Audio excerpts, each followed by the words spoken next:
So, we've all heard the word, many of us have used the word idiot. When I use it, typically, I'm on the interstate trying to get somewhere, and I'm labeling everybody that's either going faster or slower than me. But the word actually comes from a Greek word that literally means one's own. It relates to somebody who is closed off to things outside of them and only focused on themselves. We get the word idiom from this Greek word, a peculiarity of language. We get the word idiosyncrasy, a peculiarity of a person. When we think of an idiot, we typically think of somebody who lacks intelligence or lacks reason. But when we use the word, we're often using it in this Greek sense of somebody who isn't engaged with the world, not because they can't be, but they simply don't want to be. They don't care to be. So these other people on the interstate, they don't care about me. But if I'm honest, I don't care about them either. Right? I just want them to get out of my way. So how many of us drive like idiots? When else are we idiots? And how can we not be an idiot? I want to share with you 3 principles of thought that together help us engage the world around us. I call them Perspectival Realism, Communal Rationality, and Analytic Creativity. These 3 principles together point us toward a fruitful interaction with our social surroundings and with the truth. So, Perspectival Realism. This principle acknowledges that even though there's a world beyond us, we can only engage it from our own perspective, through our own interpretation. We have no other choice. But because there's a world beyond our perspective, even though there may be several answers to a particular question, there will always be better answers and worse answers.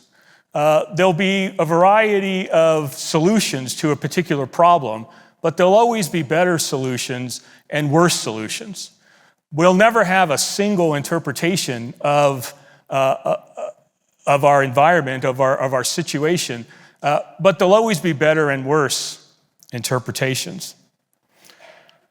So even though we idiots don't always remember that there's a world beyond us, there has to be one. Let me tell you a story that I think will help. Many years ago, my family owned a grocery store and I managed the store. And one day, 3 young men came into the store.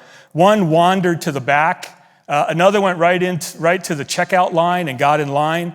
And the third stayed at the front door, looking out at the street. My first thought was robbery. They're about to rob my store. Robberies weren't frequent, but they weren't rare either. The store had been robbed twice before my family took it over. And so as I watched, the lookout at the door was getting more and more agitated. The wanderer was just wandering. And the one in line was getting closer to the cash register. And then all of a sudden, the lookout said, "Here it comes!" And the wanderer grabbed a box of donuts, ran up to the front. The one in line pulled 50 cents out of his pocket. They set it on the counter, and they all ran out of the store just as a city bus went by. They ran to the corner, caught the bus. My perspective was not unreasonable. My interpretation was not unwarranted.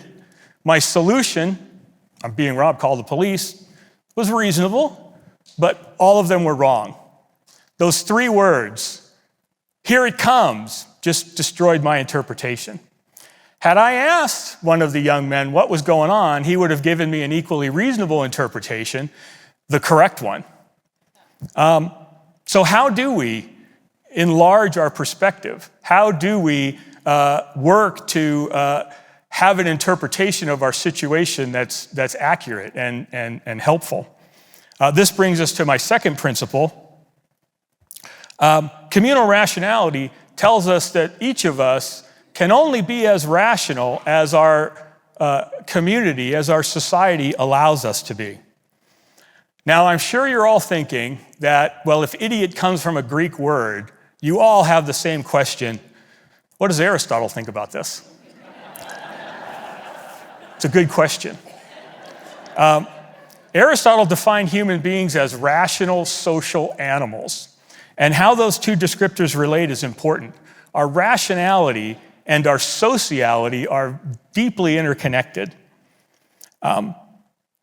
Aristotle also believed that all things have a purpose and a function, but they can only achieve their purpose and function fully in the proper context.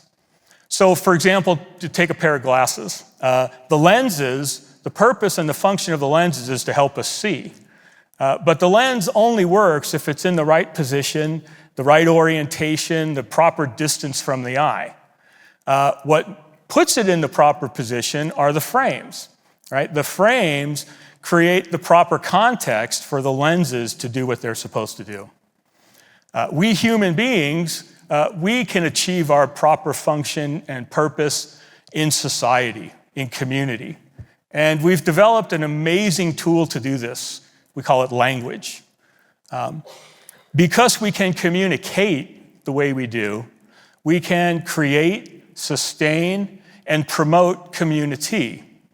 And this is important for our individual rationality, our individual ability to engage our environment. It's been said that conversation is the vehicle of truth.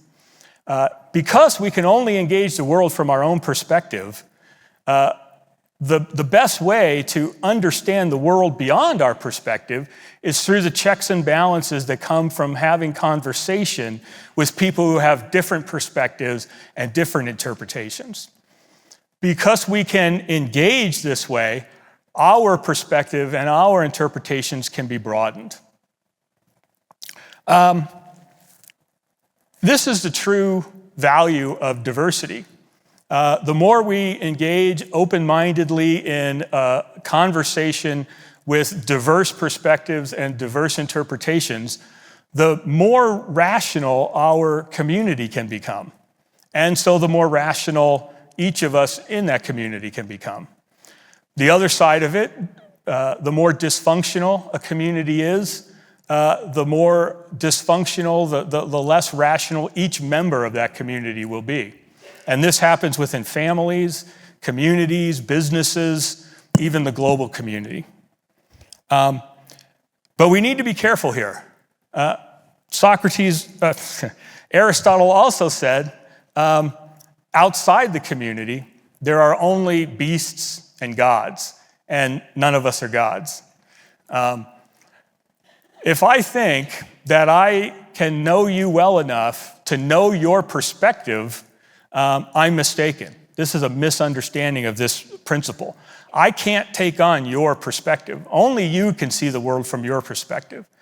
The best I can do is open myself up so that and allow you to change my perspective. But whether I change or not, it's always going to be my perspective. And of course, if you're trying to listen to me, then I need to be able to share my perspective with you in a way you can hear it and understand it. We don't need to agree with each other, but we do need to understand each other. If we don't, the more idiotic we'll become. So why is this important? How is this relevant to the daily activities of our lives? This brings us to our third principle. I think one of humanity's greatest assets is our ability to innovate. Analytic creativity tells us that our ability to innovate is deeply analytic. God is said to have created ex nihilo, out of nothing. But human beings create by taking what already exists and changing it. To do this well, we need to have a thorough understanding of the things that we're using, the things that we're modifying, the things that we're recreating. Now again, I'm sure you guys all have the same question again. If this is about creativity, then what does Bob Dylan say? Man, you guys ask good questions. Bob Dylan's understanding facility with the repository of folk music is legendary. He would say that if you listen to one of his songs, you would hear faint whispers of previous pieces. One of his band members put it this way: singing one song to arrive at another. An author who would talk about Bob Dylan would say, you play something and the melody, the mood, the key will drift until they become something new. This is analytic creativity. In a much, much, much less culturally significant example, one Friday before a 3-day weekend, I broke my glasses. I broke the frames. I tried to glue them together. It would be days before I could get new frames, and glue didn't work. And then I had this idea that I could drill a hole in the lens and wire the frames together. So I used the stability of the lens to fix the frame so that the frame could hold the lens the way it was supposed to. The frames are supposed to hold the lenses, but broken frames don't work very well. So I set this up, and it worked. It's not blowing in the wind or all along the watchtower, but I could see for the weekend. Let me finish up with something that's happened to me in the past few years that I think will help us understand a little more about how this idea of individual perspective, communal rationality, analytic creativity can be impacted by our shared language. I thought I had a pretty accurate perspective on American culture, but a few years ago, we passed into a sort of cultural moment where the victims of the more sinister elements of our society had an increased voice. And what I heard really has changed my perspective. I became increasingly uncomfortable with the language of predator, predatory lending, predatory priests, predatory police officers, predatory sexual predators.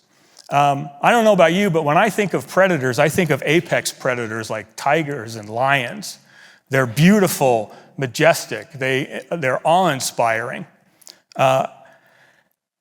The idea of applying the word predator to our social context is a metaphor, and metaphors are pieces of analytic creativity.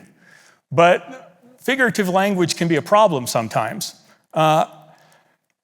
I don't think that these businesses and people and institutions that are acting in these socially deviant ways should be likened to the king of beasts. So, where should I go with this? Well, they're not predators, they're parasites. They should be likened to head lice and tapeworms. Instead of the allure of a predator, we should be disgusted. We should be revolted. Those are the proper responses to the activities that we've heard. And also, predators are kind of a natural thing. Parasites are unnatural. The problem isn't that some individuals are naturally preying on other individuals. The problem is that we have an infestation of parasites in our society. Our society is sick.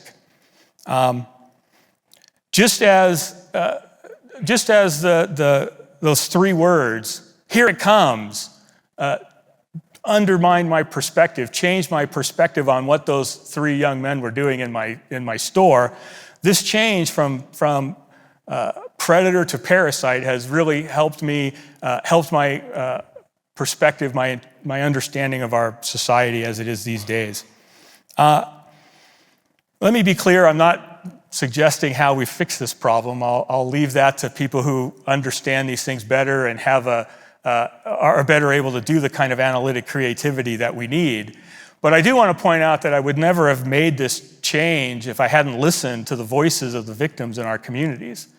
And I think we need to, going forward, if we're going to solve the problems that our communities are going to face, we're going to need to acquire this kind of analytic creativity that comes through a communal rationality that can increase and enlarge all of our perspectives. We'll need to work together at not being idiots. Thank you.